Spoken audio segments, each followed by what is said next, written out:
استغفر اللہ ربی من کل ذنب واتوب الیہ۔ الحمدللہ رب العالمین والصلاة والسلام علی سید المرسلین، اما بعد فاعوذ باللہ من الشیطان الرجیم، بسم اللہ الرحمن الرحیم۔ الصلاة والسلام علیک یا رسول اللہ وعلی آلک واصحابک یا حبیب اللہ۔ الصلاة والسلام علیک یا نبی اللہ وعلی آلک واصحابک یا نور اللہ۔ ہمارا موضوع ہے اسم اعظم۔ اسم اعظم کیا ہے؟ اسم اعظم کے الفاظ اور وہ کون سے اللہ عز و جل کے مبارک نام ہیں جن کی برکت سے دعا قبول ہوتی ہے۔ اسم اعظم کے متعلق ہمارے نبی مکی مدنی سرکار صلی اللہ تعالی علیہ وسلم نے کئی احادیث مبارکہ میں اس کا ذکر فرمایا ہے۔ آج کے سلسلے میں ہم اسی سے متعلق کچھ باتیں سننے کی سعادت حاصل کریں گے۔ ابتداءً درود پاک کی فضیلت سنیے۔ فرمان مصطفیٰ صلی اللہ تعالی علیہ وسلم، تم اپنی مجلسوں کو مجھ پر درود پاک پڑھ کر آراستہ کرو، کیونکہ تمہارا درود پاک پڑھنا قیامت کے روز تمہارے لیے نور ہوگا۔ صلو علی الحبیب صلی اللہ تعالی علی محمد صلی اللہ علیہ وسلم۔ اسم اعظم سے مراد اللہ عز و جل کا وہ صفاتی یا ذاتی نام جسے پڑھنے سے اللہ تعالیٰ سے خصوصی تعلق پیدا ہوتا ہے، معرفت کے دروازے کھلتے ہیں۔ اسم اعظم پڑھنے والے کو اللہ تعالیٰ ہر لحاظ سے مالا مال فرما دیتا ہے۔ وہ اپنے رب سے اسم اعظم کی بدولت جو کچھ مانگتا ہے اللہ تبارک و تعالیٰ اسے عطا فرماتا ہے۔ جن لوگوں کو اسم اعظم کا راز ہاتھ آ جاتا ہے وہ اس کے خاص بندے بن جاتے ہیں۔ اللہ عز و جل انہیں نہ مٹنے والی عزت عطا فرماتا ہے اور نہ ختم ہونے والی دولت انہیں میسر آ جاتی ہے۔ گویا اسم اعظم ہر کام کی کنجی ہے اور بے شمار فیوز و برکات کا حامل ہے۔ اللہ عز و جل کے بعض نام ایسے ہیں کہ جن کے بارے میں احادیث مبارکہ وہ بزرگان دین کے اقوال میں مذکور ہیں کہ یہ وہ اسما ہیں جن کو پڑھ کر جو دعا مانگی جائے اللہ تبارک و تعالیٰ قبول فرماتا ہے۔ کسی اہم معاملے میں دعا مانگتے وقت ان میں سے بعض یا تمام کے تمام ذکر کر کے اگر دعا مانگی جائے تو قبولیت کی امید مزید بڑھ جاتی ہے۔ اسم اعظم کی تلاش کے تذکرے ہم نے کتابوں میں پڑھے کہ لوگ اس کی تلاش میں بعض اوقات سالہ سال اسم اعظم کے جاننے والوں کی خدمت میں رہے۔ وہ اللہ کے نیک بندے اس کے اہل کو وہ اسم اعظم کی تعلیم دیتے، اور جو لوگ اس کے اہل نہیں ہوتے تو اسے ان اسم اعظم کے راز سے واقفیت نہیں کرواتے، یعنی ان سے اسم اعظم کے راز کو مخفی ہی رکھتے۔ عیون الحکایات کے حکایت نمبر 307 کی ایک حکایت عرض کرتا ہوں۔ چنانچہ حضرت سیدنا یوسف بن حسن رازی رحمۃ اللہ تعالی علیہ فرماتے ہیں، مجھے بتایا گیا کہ حضرت سیدنا ذوالنون مصری رحمۃ اللہ تعالی علیہ اسم اعظم جانتے ہیں۔ چنانچہ میں مصر کی طرف روانہ ہوا، سفر کی صعوبتیں برداشت کی، بالآخر سفر کرتا ہوا آپ رحمۃ اللہ تعالی علیہ کی بارگاہ میں حاضر ہو گیا۔ میری داڑھی کافی بڑی ہوئی تھی، ایک بڑا سا پیالہ میرے پاس تھا۔ آپ رحمۃ اللہ تعالی علیہ نے جب میں ان کے پاس حاضر ہوا تو ایک نظر میری طرف دیکھی اور پھر دوسری طرف متوجہ ہو گئے، میری طرف التفات نہ فرمایا۔ میں بھی آس لگائے بیٹھا رہا کہ کبھی نہ کبھی تو نظر کرم ضرور فرمائیں گے۔ اسی آس میں کافی دن گزر گئے۔ ایک دن ایک تیز تراز چرب زبان شخص جو کلام الہی میں مشہور تھا آپ رحمت اللہ تعالی علیہ کے پاس آیا اور مناظرہ کرنے لگا۔ آپ رحمت اللہ تعالی علیہ نے دلائل سے گفتگو کی، لیکن وہ شخص اپنی چرب زبانی کی وجہ سے قابو نہ آ سکا۔ جب میں نے یہ صورتحال دیکھی تو اس سے مناظرہ کیا اور اسے لاجواب کر دیا۔ وہ شکست کھا کر وہاں سے چلا گیا۔ اب حضرت سیدنا ذوالنون مصری رحمت اللہ تعالی علیہ میرا مقام جان چکے تھے۔ آپ میرے پاس آئے، مجھے گلے لگایا اور میرے سامنے بیٹھ گئے۔ آپ رحمت اللہ تعالی علیہ ضعیف العمر، جبکہ میں عالم شباب میں تھا، یعنی حضرت سیدنا ذوالنون مصری رحمت اللہ تعالی علیہ کی عمر زیادہ تھی، آپ ضعیف العمر تھے اور میرا عالم شباب تھا، میں جوان تھا۔ اس کے باوجود آپ میرے سامنے بیٹھ گئے۔ آپ رحمت اللہ تعالی علیہ نے کمال انکساری کا مظاہرہ کیا اور معذرت کرتے ہوئے فرمایا، اے نوجوان، میں تجھے پہچان نہ سکا اور میں اپنے رویے سے معذرت خواہ ہوں۔ میں نے کہا، حضور کوئی بات نہیں، میں آپ کی خدمت کرنا چاہتا ہوں۔ چنانچہ 1 سال تک میں آپ رحمت اللہ تعالی علیہ کی خدمت کرتا رہا۔ ایک دن موقع پا کر میں نے عرض کی، حضور میں 1 سال مسلسل آپ کی خدمت کرتا رہا ہوں، اب میرا حق آپ پر لازم ہو گیا ہے۔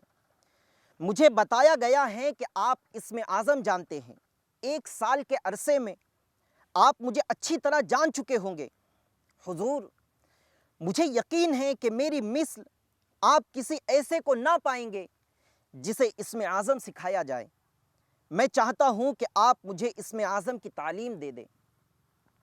آپ رحمت اللہ تعالی علیہ خاموش رہے اور کوئی جواب نہ دیا، لیکن مجھے ایسا محسوس ہوا کہ آپ رحمت اللہ تعالی علیہ مجھے اسم اعظم سکھانے کے لیے راضی ہو گئے ہیں۔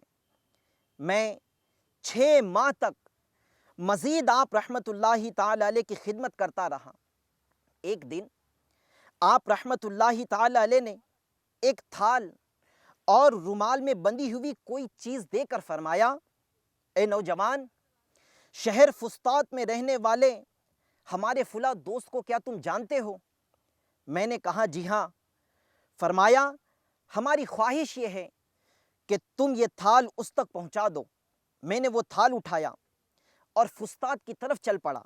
میں سوچ رہا تھا کہ ذوالنون مصری رحمت اللہ تعالی علیہ جیسا شخص فلاں شخص کو ہدیہ بھیج رہا ہے، اس تھال میں ضرور کوئی خاص چیز ہوگی۔ دیکھو تو صحیح کہ آخر آپ رحمت اللہ تعالی علیہ اپنے دوست کو کیا تحفہ بھیج رہے ہیں۔ میں بے صبرا ہو گیا، ایک پل کے قریب پہنچ کر تھال نیچے رکھا اور میں نے جاننے کی کوشش کی کہ اس رومال میں کیا چیز ہے۔ میں نے جاننے کے لیے اس رومال کو جب کھول کر اوپر اٹھایا تو ایک چوہا نکل کر وہاں سے بھاگ کھڑا ہوا۔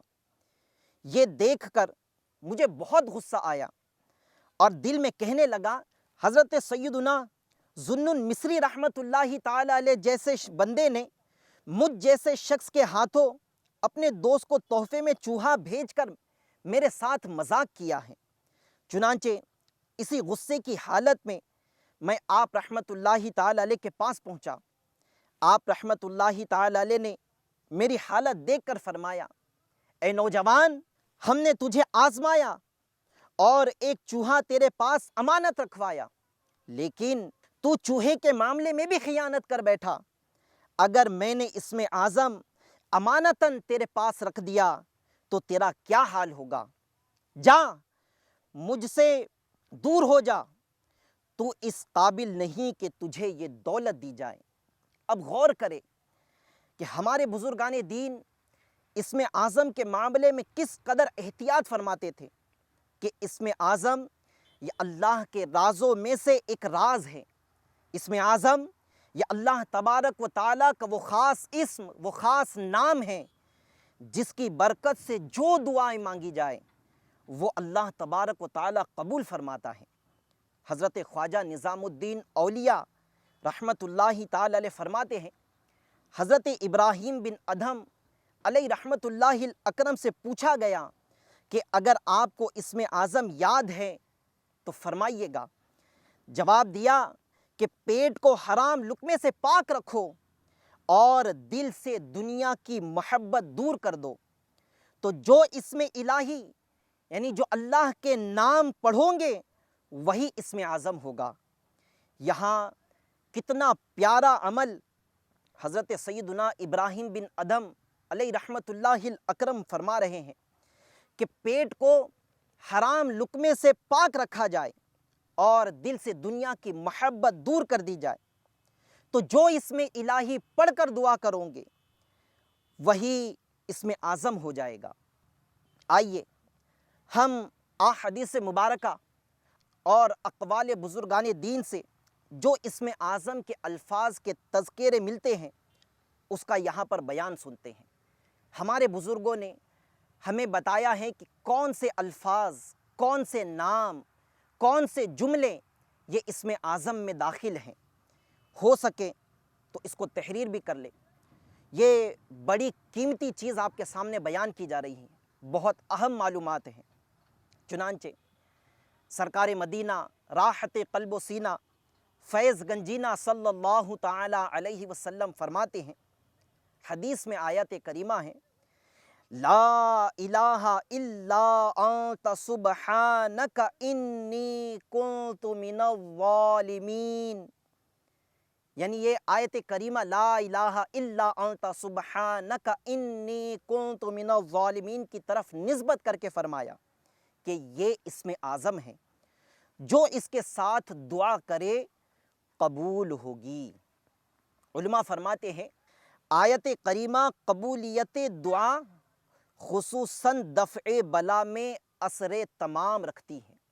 یعنی یہ جو آیت کریمہ ہے لا الہ الا انت سبحانک انی کنت من الظالمین، یہ قرآن پاک کی آیت ہے، سورۃ الانبیاء پارہ 17 آیت نمبر 87 کی یہ آیت مبارکہ ہے۔ اس کے حوالے سے فرمایا گیا کہ علماء فرماتے ہیں کہ یہ آیت کریمہ قبولیت دعا اور بالخصوص دافع بلا یعنی مصیبتیں، پریشانیاں، بلا کے دور ہونے کے لیے کافی ہے۔ سعد بن ابی وقاص رضی اللہ تعالی عنہ کی حدیث میں ہے، رسول اللہ صلی اللہ تعالی علیہ وسلم نے فرمایا، کیا میں تمہیں اللہ تبارک و تعالی کا وہ اسم اعظم نہ بتا دوں کہ جب وہ اس سے پکارا جائے اجابت کرے یعنی قبول فرمائے۔ یعنی اللہ تعالیٰ کو اس اسم اعظم کے ذریعے جب پکارا جائے تو اللہ تعالیٰ اس کی پکار کو قبول فرمائے، اور جب اس سے سوال کیا جائے عطا فرمائے۔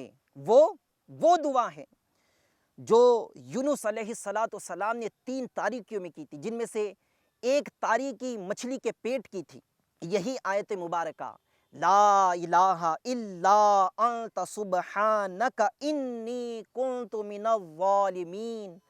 کسی نے عرض کی یا رسول اللہ صلی اللہ تعالی علیہ وسلم کہ یہ جو آیت کریمہ کے لیے کہا گیا ہے کہ یہ اسم اعظم ہے اور اس کے ساتھ دعا قبول ہوتی ہے، اس کے ساتھ جو پکارا جائے تو وہ پکار قبول کی جاتی ہے، تو کیا یہ اللہ کے نبی یونس علیہ السلام کے لیے خاص تھی یا سب کے لیے ہے، سب مسلمانوں کے لیے ہے؟ فرمایا مگر تو نے خدا تعالیٰ کا ارشاد نہ سنا کہ فرماتا ہے فَاسْتَجَبْنَا لَهُ وَنَجَّيْنَاهُ مِنَ الْغَمِّ وَكَذَلِكَ نُنْجِي الْمُؤْمِنِينَ۔ یعنی پس ہم نے یونس کی دعا قبول فرمائی اور اسے غم سے نجات دی، اور یوں ہی نجات دیں گے ایمان والوں کو۔ یعنی جو ایمان والے ہوں گے جب وہ اسم اعظم کے ساتھ اللہ تبارک و تعالیٰ سے دعا کریں گے، اللہ کو پکاریں گے، تو اللہ تبارک و تعالیٰ ان کی دعا کو قبول فرمائے گا۔ یہ وہ اسم اعظم ہے کہ اس سے جب رب تعالیٰ کو پکارا جائے تو اس کی پکار قبولیت کا درجہ پائے گی۔ تو ہمیں چاہیے کہ جب بھی دعا کریں اس آیت کریمہ کے ساتھ اپنے رب کو پکاریں۔ بلکہ ایک حدیث مبارکہ میں اس اسم اعظم کی بڑی پیاری فضیلت لکھی ہے۔ حضرت سیدنا سعد بن مالک رضی اللہ تعالی عنہ سے روایت ہے، نبی کریم رؤوف الرحیم علیہ افضل الصلاۃ و تسلیم نے ارشاد فرمایا، جو مسلمان اپنی بیماری کی حالت میں 40 مرتبہ لا الہ الا انت سبحانک انی کنت من الظالمین کے ساتھ دعا مانگے، یعنی یہ آیت کریمہ کے ساتھ دعا کرے، پھر وہ اس مرض میں فوت ہو جائے، یعنی اگر اس مرض سے اسے شفا نہ ملی، وہ اس حالت میں مر جائے تو اسے شہید کا اجر دیا جائے، اور اس بیماری سے تندرست ہو گیا، شفا پا گیا، تو اللہ تبارک و تعالی اس کے تمام گناہوں کو بخش دے گا۔ صلو علی الحبیب صلی اللہ تعالی علی محمد صلی اللہ علیہ وسلم۔ ایک اور مقام پر اسم اعظم یوں لکھا ہے، چنانچہ سید عالم نور مجسم شاہ آدم و بنی آدم صلی اللہ علیہ وسلم نے ایک شخص کو کہتے ہوئے سنا، اللہم انی اسألک بأنی اشہد انک انت اللہ لا الہ الا انت الاحد الصمد الذی لم یلد ولم یولد ولم یکن لہ کفوا احد۔ جب اس نے ان الفاظ کے ساتھ میں اپنے رب کو پکارا تو پیارے آقا صلی اللہ تعالی علیہ وسلم نے ارشاد فرمایا، قسم خدا کی تو نے اللہ تعالیٰ سے وہ اسم اعظم لے کر سوال کیا کہ جب اس سے سوال کیا جاتا ہے اللہ تعالیٰ عطا کرتا ہے، اور جب اس سے دعا کی جاتی ہے تو اللہ تبارک و تعالیٰ قبول فرماتا ہے۔ یعنی یہ وہ کلمات ہے کہ اس کے ساتھ جو دعا کی جائے، ہمارے پیارے آقا صلی اللہ تعالیٰ علیہ وسلم نے قسم کھا کر ارشاد فرمایا کہ اس کے ساتھ میں جو اللہ سے سوال کرے اللہ تعالیٰ عطا فرمائے گا۔ امام ابو الحسن علی مقدسی، وہ امام عبدالعظیم منذری، وہ امام ابن حجر عسقلانی علیہ رحمۃ اللہ السمیع فرماتے ہیں، اس حدیث کی اسناد میں کوئی تان نہیں، اور دربارہ اسم اعظم یہ سب احادیث سے جید و صحیح تر ہیں۔ ایک اور اسم اعظم بتا رہا ہوں، ایک حدیث میں آیا اسم اعظم ان 2 آیتوں میں ہیں، وہ آیت یہ ہیں، ایک تو ہے پارہ 2 سورۃ البقرہ کی آیت نمبر 163 163، الہکم الہ واحد لا الہ الا هو الرحمن الرحیم، اور دوسری آیت پارہ 3 سورہ آل عمران کی آیت نمبر 1 اور 2 ہیں، وہ یہ ہیں، الف لام میم اللہ لا الہ الا هو الحی القیوم۔ یہ وہ 2 آیتیں ہیں کہ اسم اعظم ان 2 آیتوں میں ہیں۔ اگر ہم غور کریں تو ان آیتوں میں لا الہ الا اللہ یہ بھی آیا ہے، ان آیت میں اللہ بھی آیا ہے، ان آیتوں میں الحی القیوم کا بھی تذکرہ ہے۔ بعض علماء یا بدیع السماوات والارض یا ذا الجلال والاکرام، اس کو اسم اعظم کہتے ہیں۔ سری بن یحییٰ رحمۃ اللہ تعالی علیہ بعض اولیاء سے روایت کرتے ہیں کہ میں دعا کرتا تھا کہ اللہ تعالیٰ سے کہ مجھے اسم اعظم دکھا دیں۔ مجھے آسمان میں ایک ستارہ نظر پڑا جس پر لکھا تھا یا بدیع السماوات والارض یا ذا الجلال والاکرام، ایک اسم اعظم۔ حضرت سیدنا ابو درداء وہ ابن عباس رضی اللہ تعالی عنہما فرماتے ہیں، اسم اعظم ربی ربی میں ہے، یعنی یہ لفظ ربی ربی یہ اسم اعظم ہے۔ ہمارے پیارے آقا صلی اللہ تعالی علیہ وسلم نے فرمایا کہ جب بندہ یا رب کہتا ہے، رب عز و جل فرماتا ہے لبیک یا عبدی، اے میرے بندے مانگ کہ تجھے عطا کیا جائے گا۔ یعنی یہ یا رب کہنا یہ بھی اسم اعظم میں سے ہے۔ بعض علماء نے یا اللہ یا رحمان یا رحیم کو اسم اعظم کہا ہے۔ جو شخص یا ارحم الراحمین 3 بار کہے، فرشتہ کہتا ہے مانگ کہ ارحم الراحمین نے تیری طرف توجہ فرما لی ہے۔ یعنی ارحم الراحمین کے ساتھ اپنے رب کو پکارنا، یہ بھی اسم اعظم کے ساتھ پکارنا ہے۔ امام جعفر صادق رحمۃ اللہ تعالی علیہ سے یہ منقول ہے کہ جو یا ربنا کے ساتھ اپنے رب کو پکارے تو یہ اسم اعظم کے ساتھ رب کو پکارنا ہے۔ شیخ طریقت امیر اہل سنت حضرت علامہ مولانا ابو بلال محمد الیاس عطار قادری رضوی ضیائی دامت برکاتہم العالیہ کو بھی ہم نے دعاؤں میں یہ دیکھا ہے اپنے رب کو یا ربنا کے ساتھ پکارتے ہیں۔ گویا کہ شیخ طریقت امیر اہل سنت یا ربنا اسم اعظم کے ساتھ دعا کرتے ہیں۔ یا ربنا کے متعلق ایک بڑی پیاری حکایت آپ کو عرض کرتا ہوں۔ حضرت لیث بن سعد رضی اللہ تعالی عنہ فرماتے ہیں، میں 113 سنہ ہجری میں حج کے لیے پیدل چلتا ہوا مکہ مکرمہ پہنچا۔ عصر کی نماز کے وقت جبل ابو قبیس پر گیا تو وہاں ایک بزرگ کو دیکھا جو بیٹھے دعائیں مانگ رہے تھے۔ ان کی دعا مانگنے کا انداز یہ تھا، یا رب اتنی مرتبہ کہاں کہ دم گھٹنے لگا۔ پھر اسی طرح یا ربہ لگاتار کہتے رہے۔ پھر اسی طرح ایک سانس میں یا اللہ کہا۔ پھر اسی طرح یا رحمانو کے ساتھ صدا لگائی۔ پھر اسی طرح یا رحیمو، پھر یا ارحم الراحمین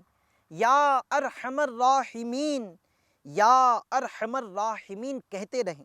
یعنی اللہ تبارک و تعالیٰ کو ان ناموں سے پکارا، یا ربنا، یا رب، یا ربہ، یا اللہ، یا رحمان، یا رحیم، یا ارحم الراحمین۔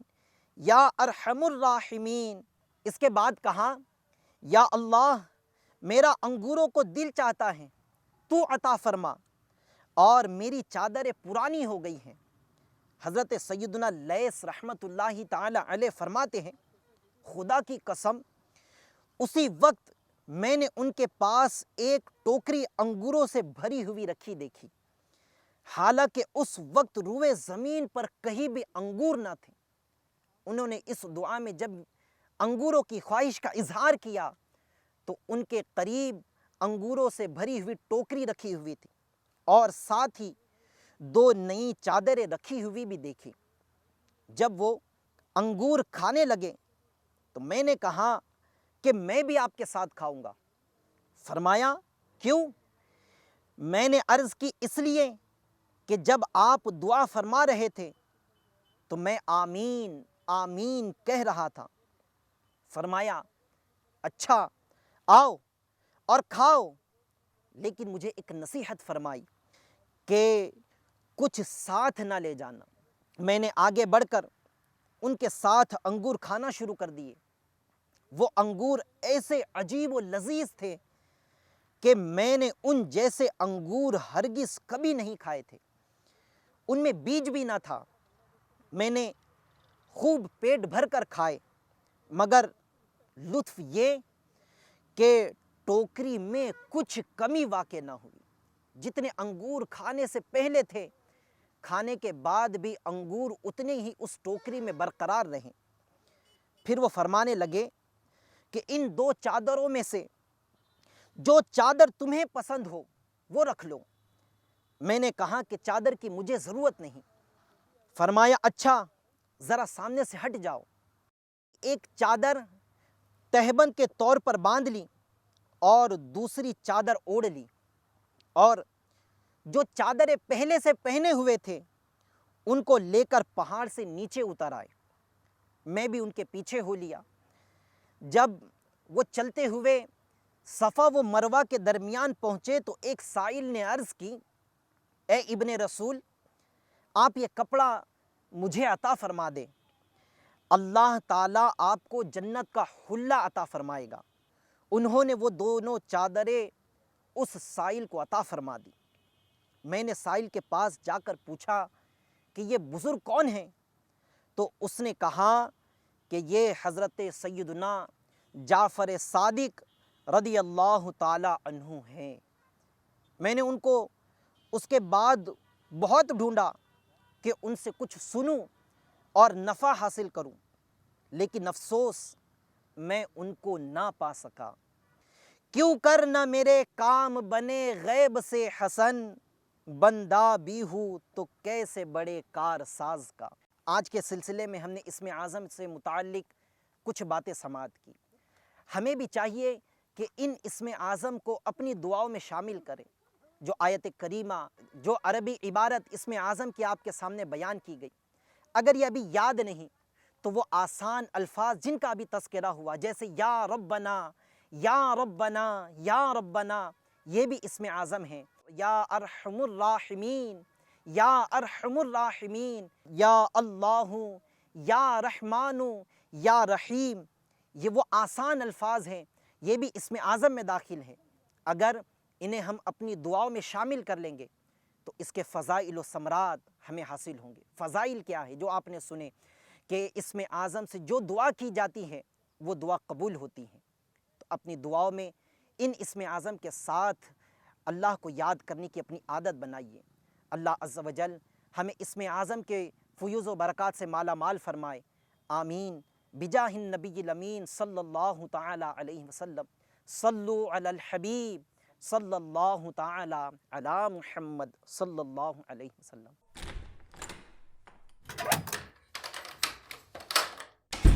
استغفر اللہ ربی